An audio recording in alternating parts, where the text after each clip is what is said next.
Local self-government. The self-governing bodies are called as local self-government. It is seen from ancient India. The Act of 1999 and 1935 passed from British gave more importance to local self-government bodies in India. It is a link between government and masses. It helps to solve local problems at local level. According to the 73rd Constitution of Karnataka, Gram Panchayat, Taluk Panchayat and Zilla Panchayat are the Panchayat Raj institutions.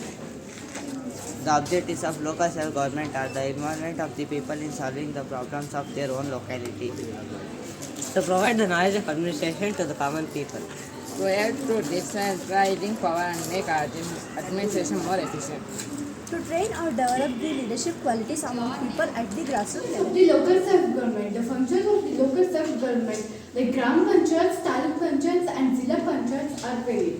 Few important functions are to maintain and protect the Panchayat property, to prepare the annual budget of local body, to undertake health and family welfare programs, to encourage and implement primary, secondary, adult and informal education programs, to maintain cleanliness and sanitation of the area, to provide facilities for the essential commodities like food grains, collection, etc. to encourage agriculture, animal husbandry and handicraft industries, to prevent all sorts of speculation and to provide better health facilities, to ensure prompt registration and reporting of births and deaths, to undertake the programs of soil, water and forest, to execute agricultural programs to help farmers, Plan and implement the welfare schemes for the benefit for scheduled castes, scheduled tribes and backward and weaker section, person with disabilities, women and child. to plan and undertake the developmental works like laying roads, electrification, etc. to give providing marketing facilities, street light facilities, reading room facilities. to collect tax fees and penalties. to identify the various benefits for the various projects of the government. What is the sources of income for the local self-government? sources of income. The local self-governing bodies requires funds to implement various plans and projects. The main source of income for local bodies are Amount collected through water cess, health cess, education cess, library and reading room cess. Amount collected to the tax on land tax, business tax, taxes on business establishment, markets, advertising bodies, entertainment house, etc. Taxes collected to tourist spots. Rental and lease amount collected on their properties. Financial grants from the state government. Chinmay, can you tell about local self-governing bodies? Yes, of course. Local self-governing bodies begins with Grama Sabha and consists of Gram Panchayat. Let's know about Grama Sabha.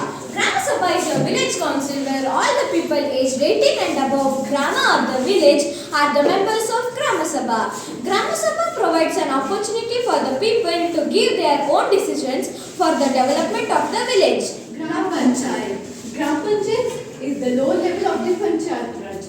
In Karnataka, there are 5,954 Gram Panchayats. The term of Gram Panchayats is 5 years. The population of Gram Panchayat should be 5,000 to 7,000. But in the places like Dakshina Kannada, Uttar Kannada and Malnad, there is only 2,000 population. For every 400 voters, one representative is appointed.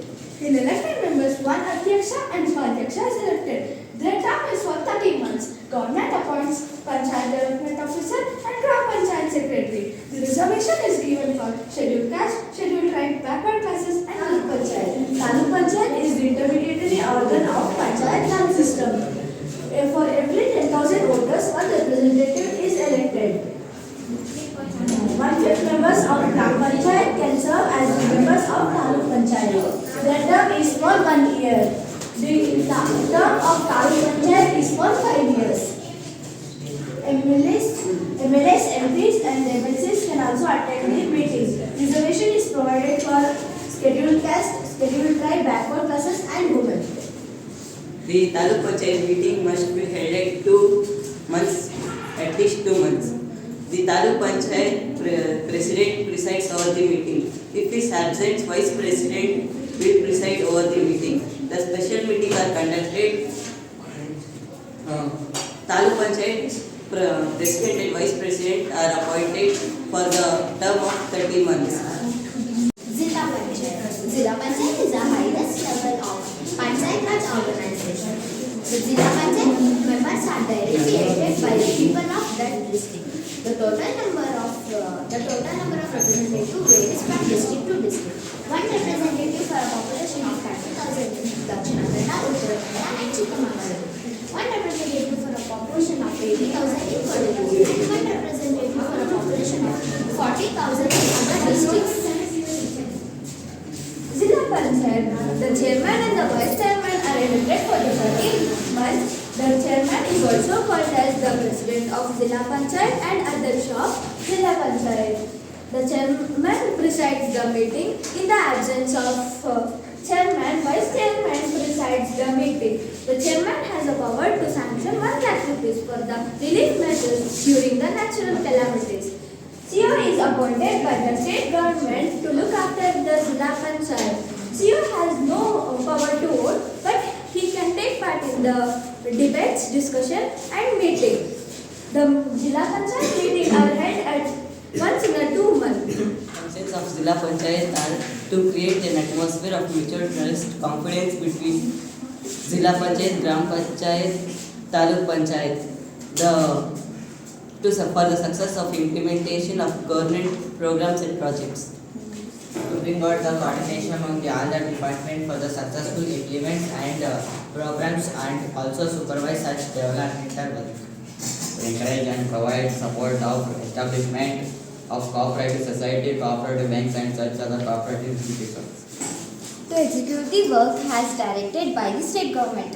State Election Commissioner is the constitutional authority responsible for the conducting elections for the third tier of governments, example local self-government. Before 1992, elections for these bodies were conducted by state government. Through 73rd and 74th Amendment, they started appointing State Election Commissioner by Governor for 5 years.